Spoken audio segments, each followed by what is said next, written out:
Hey everyone, welcome to our live session. We're going to discuss what's happening in reimbursement for your medical practice. For those that don't know, I'm Theo Harvey at the Real Theo Harvey on YouTube and other channels.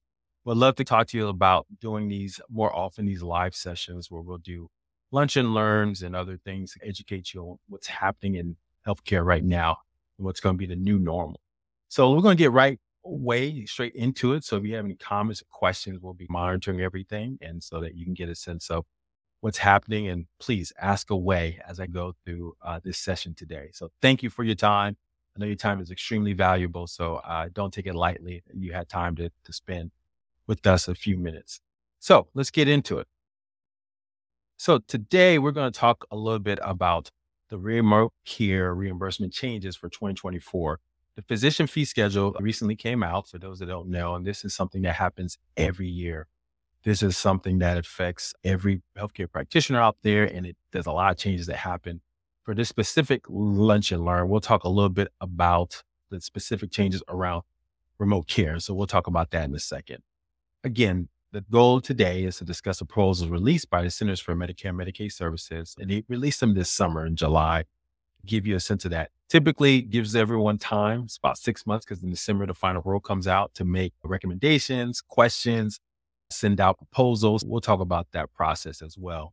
But the focus today will be on remote care programs like remote patient monitoring, chronic care management, to give you a sense of what's changing, what's not, and what some of the bad things are happening according to the physician fee schedule. But then we'll also discuss some new CPT codes that are going to definitely take advantage of, right? That can help your medical practice grow this year. Of note, a little housekeeping, please, everything we say here, these are all proposals. They're subject to change, but check with your legal and billing teams to verify everything we're saying here. This is directly from the Federal Register where they released the physician fee schedule. It's over 1,000 pages. Our team went through pretty thoroughly. Also, these proposals can and probably will change with the final rules announced in December to take effect January 1st. So be prepared for that. And again, the comment period is still open. You have actually until Monday. So you have the weekend to go through that and make your comments. And you can make your comments there in the section, the cms.gov Medicare payment fee schedules physician link there below. So definitely you still have opportunities there to make comments and talk to CMS or what your thoughts are about their proposals. So let's get into it. All right. So the bad reimbursement changes. So you probably saw this if you're in the Medicare space, if you not just Medicare, but just a practitioner and healthcare in general, will change. So CMS will be cutting reimbursement. They released this annual proposed changes to the physician fee schedule, which includes roughly about 3% change in what they call the conversion factor. This will be a decrease of 3.34% from 2023. So this is definitely something that's alarming to a lot of healthcare practitioners out there because with rising inflation, wage growth, with mid-levels and other healthcare staffing costs going up, this will be a problem, especially relying on thin margins for your clinic or your healthcare practice. And so this is something everybody's pushing back on. Remember, they didn't decrease reimbursement the last couple of years because of the pandemic. But also, this is a long trend of CMS starting to cut more and more reimbursement in fee for pay, because this is the long-term trend what they're going. The last 10 years, I think it's been 22% reduction in reimbursement of fee for service. So we'll talk about why that is, but let's do a refresher conversion factor. So what is that exactly? So let's talk a little bit about how medical billing works as a refresher. I'm sure a lot of you may be familiar, but your payment is tied into this crazy equation. There's even more that goes into it that's based on geographic location. But just to keep it simple, it's based on what they call these RVUs, relative value units. One is based on your work, one is based on your practice, and one is based on medical malpractice insurance. All that, if you remember your algebra, addition, but really the one that's going to affect it the most is the multiplication, the X, the ones outside of the parentheses, and that's the conversion factor. So anytime that conversion factor changes, that is going to be a detriment to what's going to happen to your payment. Yes, the work RVU, PE RVU, and MP RVU, those are relatively static year to year. They can change based on different procedures or different malpractice, but typically they stay pretty static. Well, that conversion factor is the one where CMS will change from time to time and can affect your payment for any service that you do ongoing. So let's talk about art work RBU just real quick. So basically, it's just a scale to determine what kind of work you do, what work is more valuable and will take more time. Obviously, work that takes more time, you will get paid more for it. So, for example, removing a foreign body from an eye, which is the code 65205, it's going to be assigned about 0.49 work RBU. But if you're going to perform a minor eye wound repair, 65270, this is going to be valued at 1.95. So, in essence, CMS is giving you more money because they know it's going to take more time, more effort, more expertise to handle that, the more advanced type of procedure. So they're going to roughly pay 4 times the work. They'll pay you 4 times what it's worth to help with that foreign body removal. So that's what the work RVU. So it just gives a sense of a level playing field to know that whatever time you're going to use to help the patient, you will be compensated accordingly. The next one is the practice expense. So this is components related to addressing the cost of maintaining practice. So rent, equipment, supplies. They typically tag it to a lagging indicator, what happened last couple of years. Unfortunately, sometimes the inflationary things that we're facing now where costs are rising, they're not putting that to the equation. That could affect a little bit of why you're not seeing changes to that. And then finally, malpractice. So typically every practitioner needs to have malpractice insurance. And so they give you a little bit off of every procedure to make sure you can pay for your malpractice insurance. And that's pretty static for several years. So that's what goes into it to get a sense of what's going to change. So again, conversion factor will impact your payment the most. And that's what's happening now with the reimbursement. That conversion factor is changing. So you're going to see roughly about 3% cut in your reimbursement for next year. But that's the bad. So let's get into the good. So CMS is aware of this. One of the reasons why they're cutting some of the payments and this fee for service is because they want to move everything over to value-based care programs and new type of procedures that are going to be relying on continuum of care, right? Making sure patients stay healthy over time. And so that's what the good is. These new codes are coming out. So one is what we call the caregiver training services or CTS. So CMS finally has acknowledged that caregivers play a crucial part in helping patients care. And this is 180 flip to what they've said before. So as we all know, patients rely on their loved ones, their friends, their neighbors to help them, especially for those that suffer from those really tough disease states and conditions. And so CMS has acknowledged that and wants to help in that process. So how are they going to do that? So for patients who suffer from any of these following conditions, like a stroke or dementia or anyone on the spectrum, they're going to be able to help them by making sure there's a caregiver, like a family member, neighbor, or guardian that can be trained by the treating practitioner. In other words, the practitioner will be the one that's going to be able to provide training to the caregiver to help them help the patient with these type of disease states. And so there's these different codes that, without getting into too many details, but high level one is around just making sure the caregiver understands behavior type management programs. So training the practitioners using their time to train this caregiver to do things that will help patients from a behavior standpoint. The other one is around caregiver training services based on a therapy plan. So there's a plan that the practitioners can come up with. Educating, taking the time out of their busy schedule to train the caregiver on that is going to be crucial. And that's something that CMS is really looking at helping. And both of those have, in addition to the 60 minutes and 30 minutes, they have add-ons that can be added on for additional time for the physician to train those practitioners. And then finally, there's going to be a code around group training up to 5 beneficiaries. So basically, if you have a caregiver that's managing that's helping with multiple patients or caregivers that can be in a group room, you'll be able to train them. And so again, these are proposals. They could change the intricacies and how they're going to work. It will be more detailed in December. So we'll probably do an update then to give you a sense of what the final rule says. And so you get a better sense of how you can prepare in January for these new codes. Next, community health integrations. This is in line with understanding patients need more help, right? And so this is really about leveraging social workers, right? So this is a code to help social workers or community health workers who can help with things that go beyond just chronic care management, right?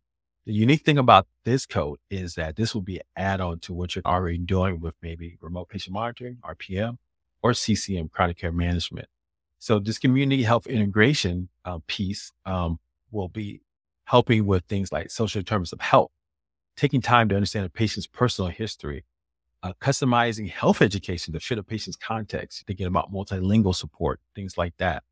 Really strengthen a patient's ability to advocate for their health needs, walking through the path of talking to the hospital about the needs of the patient. All these things are those added kind of social work components that CMS realizes is so important for the lifestyle, the health, and the helping the patients do their programs long term. So this is something that we'll see more of, but this is really helpful, especially for those of you who've implemented some kind of social work services with your patients, because it's just extremely valuable, right? We see it as well in in our company where how we work with our patients. Yes, we're using chronic care management, but there's a lot of social worker components that we go into kind of making sure patients have everything they need. And so I'm glad CMS is looking at that. So in terms of reimbursement, it'll be some of the CCM, CPT codes, if you've seen those. So like I said, this is approximate average based on some crosswalks and things that our team has looked at. But like I said, once the final rule comes out, we'll be able to know more exactly what the reimbursement will look like. And again, CHI, community health integration, can be billed in addition to CCM and RPM. So the difference, I would say, chronic care management is more around patients managing their disease state, two or more, which would be hypertension or diabetes, anything related around that, medication compliance, understanding how to stay healthy, all that to manage that condition. CHI will come into play, community health integration, when that patient may need to understand more about how to get education around managing that process, or how to navigate if they go to the hospital, if they have a relapse or exacerbation, the CHI component can play in there to help that patient navigate that ED visit. So that's the delineation so far. But again, December, we should know more. And then last but not least, principal illness in navigation. And this is related to serious illnesses like cancer, very similar to CHI, but it's really going to be work on how to have a clear plan of the patient as they're going through this diagnosis around giving advice, encouragement. One thing that was interesting is looking at, I think they have patient support groups, right? How does that play into and helping patients navigate this new disease state? And is that something that could be compensated? And so that's still being worked out and looked at. And again, very similar to the 99490 and 49439 codes, CCM, and doctors can charge for PIM along CCM and RPM. So that's the good. So like I said, they are trying to help providing more resources for your patient population so they can stay healthier. And so those physicians, practitioners, nurse practitioners, others who get involved in this process and take advantage of it, they will see outsized growth and opportunities. So fine, the same, RPM, RPM remote patient monitoring, RTM remote therapeutic monitoring. Unfortunately, there were no changes for remote patient monitoring, but CMS reestablished that the patient must be an established patient of the practitioner. So during the public health emergency, physicians could see patients that they never saw in the last 12 months or weren't an established patient. That's gone away as of May when the PHE ended. So now these patients have to have been established patients of the practitioner in order to enable these programs. Also, they emphasize that patients must get the 16 days or more readings a month to qualify for CPT 99454. There was some discrepancies, some misunderstanding around, could they only need 2 days? Is it just 1 day? Is it like, can they do multiple in a day? No, it has to be 16 distinct days in a calendar month at this time. But so wherever vendors you work with, or you're looking at RPM services, you make sure they have programs, processes in place to understand how to make sure your patients get those 16 days if you want to bill for 99454, right? That's not a requirement if you're billing for the other codes like 99453 or 99457 and 8. But that's definitely something that you want to make sure that you have a plan of action on how those patients get those 16 days in a 30-day calendar period. Again, only one practitioner can bill. You can have multiple ones billing for RPM. Only one can do it. And then also the multiple devices per patient, they really only fall into one code. So a patient can have 5 different devices, but you can only bill for one 99454. And the reason why CMS reiterate this, they said they have received many questions and parties and billing scenarios, and they felt it was just, they need to clarify and be appropriate use of these codes in general, because it's important to share what's really happened. So we have a restatement of what's clear and what's not. And so I think it's really clear that I'm glad they reiterate that. So all vendors, all practitioners, all doctors know exactly what's going to happen and what's going to be successful to make an RPM successful for 2024. Finally, remote therapeutic monitoring. For those who don't know, this is a new code that got released this year, and it was supposed to be game changer in terms of making sure patients stay compliant to therapies that were recommended to them. The initial rollout was for respiratory, so patients, for instance, on inhalers or musculoskeletal, so basically patients going through physical therapy. Later on, they announced cognitive behavior therapy, so patients are doing some of that with app-based solutions that they're tracking, making sure they do that. Then that was something that could be reimbursable. But unfortunately, at this time, no other therapies or other conditions were looked at for reimbursement. For instance, if a patient is you're looking at a patient who has hypertension, and you want to make sure they're taking their medication compliance with blood pressure medications. Unfortunately, at this time, that will not be reimbursable. So basically, pulmonologists, physical therapists, behavioral health therapists, those are probably the top three that will probably be take advantage of RTM. And still early days, I think CMS is still looking for my data to understand exactly how this is going to work out for them. So more to come, but like I said, this is unfortunately the same right now as of now. December, we should know more, and we'll definitely update you on that as well. So again, if you are struggling on how to implement these value-based care strategies for 2024, we just want to take this time to just say, hey, look, we can help. Want to talk a little bit about my company, SensorMed. So we offer a full suite of programs and software to help you navigate this new normal in healthcare. We have guides to training and coaching programs, the software, the services that kind of get you up to speed to hundreds of patients pretty rapidly. So you can take advantage of these programs now and make sure you see the added revenue that you're losing from some of the fee-for-service revenue that they're taking away. And again, by 2030, CMS will be starting to looking at moving all Medicare Advantage patients into these kind of value-based programs. So let's get a head start. This is a good time to do it. So again, if we can help in any capacity to get you along this path, definitely please reach out to us. You can schedule time with us at the following link, SensorMed Practice Value Creator, and we can walk you through our processes. And so you can get a better sense of how things can work for you long term.